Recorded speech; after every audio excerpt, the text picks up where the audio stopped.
the Cobra in 1987. Sinead O'Connor has become as famous for her image, haunting voice, and confessional songs as she is for political and religious beliefs. It's been 6 years since she released her last full-length album, Universal Mother. Since then, Sinead's been ordained a priest. Her full name now is officially Sinead Mother Bernadette Mary O'Connor. Her latest album, Faith and Courage, will be in stores 1 week today exactly. Thanks so much for coming in. First of all, I'm glad I got through the name. Actually, it's Maria. Oh, someone messed it up anyway.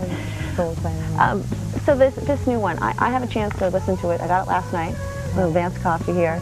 You have a lot of people working with you. Wycliffe Jean. Yeah. Of Wycliffe Jean of Fugees. Yeah. Dave Stewart. Yeah. Eurythmics. A whole bunch of different producers. Yeah. Adrian Sherwood. How'd you pull them all in, and why? Well, I wanted a sense of variety on the records. I like the idea of not being able to be boxed in necessarily, and also to just express all the different parts of oneself. Also, I wanted to bring out some maybe a more poppy side as well, you know. And also Adrian Sherwood in particular, someone who's been a friend of mine for years, and I'm a huge roots reggae fan, and for a long time wanted to work with him and make a album that had sort of droplets of reggae sounds in it, you know.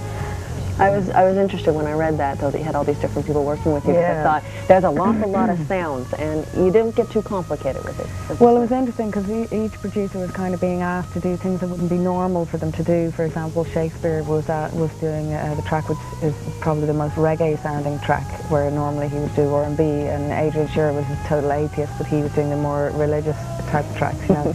And the track with Wycliffe is kind of interesting because it's got a kind of country and western feel to it, you know. So while they were also stretching me and getting me to do things that wouldn't be normal for me, I was equally tricking them into doing stuff that wouldn't be normal for them. So that was kind of interesting. Okay. Now there's a dedication to Rastafari on here. Yeah. But why? I've just always been very inspired by the Rastafari culture, and in particular the music.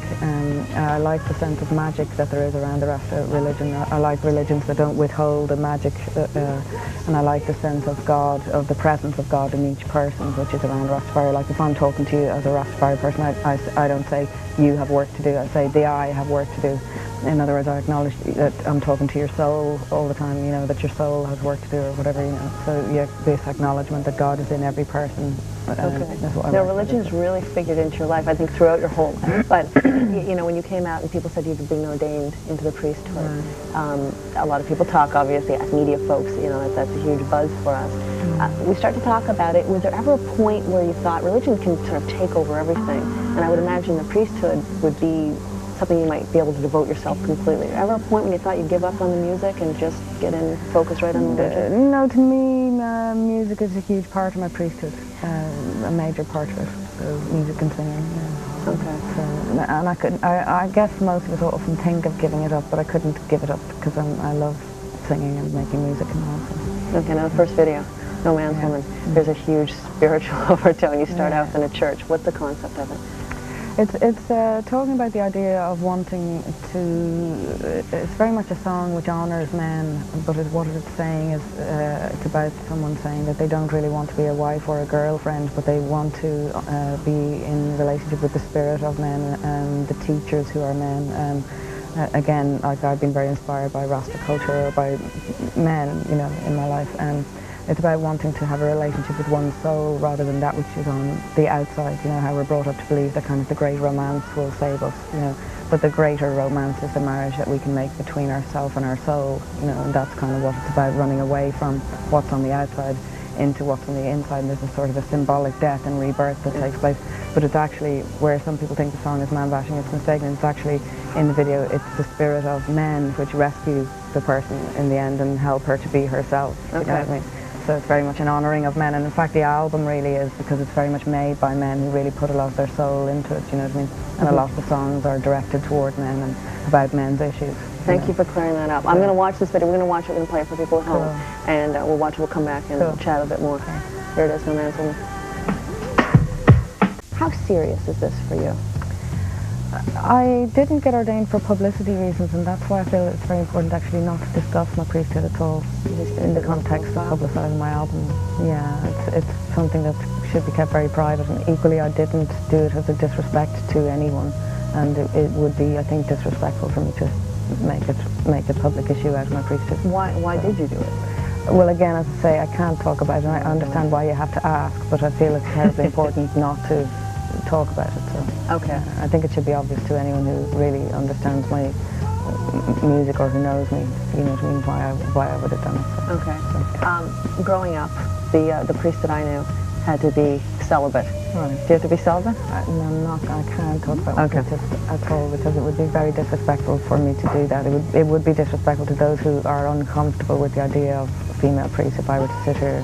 I don't want to come across as if I'm putting two fingers up to anyone or. Okay. So. With Catholicism, where you're coming from, background, was it hard for you to sort of branch out into music? And you've done a lot of things where people sort of sit there and they get their backs up about it. You're Catholic, but then you come out with the album, you're sort of embracing a bunch of different religions. It's a very spiritual album. Yeah. It almost, and I'm going to hazard a guess because I've only listened to it a couple of times, there's a really overwhelming feel that I could be listening to it and it's spiritual, there's a religious overtone. Yeah. Finding that balance. You said you bring in, you wanted a pop feel as well. Yeah. But how was that? Very easy. I think what was good about it was I was working with people who had the same type of spirituality as I do and who you could communicate with without having to speak. And a lot of people who worked on the record were Rasta people, and who worked on the songs, so that you'd look across the room at each other and laugh and throw your head back. And a lot of them were old Rasta priests, doing the percussion work, and they'd throw their heads back and laugh, and you could communicate with each other without speaking, that you're on the same spiritual kind of level. And even Dave Stewart and that, you would think that they would all be very different, but they're not. They're all in the same place spiritually, but just approaching it from different avenues, And I like the idea of making marriages between all the different religions almost to create one, and without throwing the baby out with the bathwater of any of them. Do you know what I mean? That there's something beautiful about all of them if we can make one out of the whole lot of them, which is in fact what there is, that we live under this illusion that we're separate. Okay. You know what I mean? Thank you so much for coming in. Cool. Album's coming out around the world, Faith and Courage. Cool. 1 week today, on June 13th. I really appreciate it. Thank you. It was lovely. We will be back after we pay a few bills, and we'll tell you more music videos and lots more news. See you then.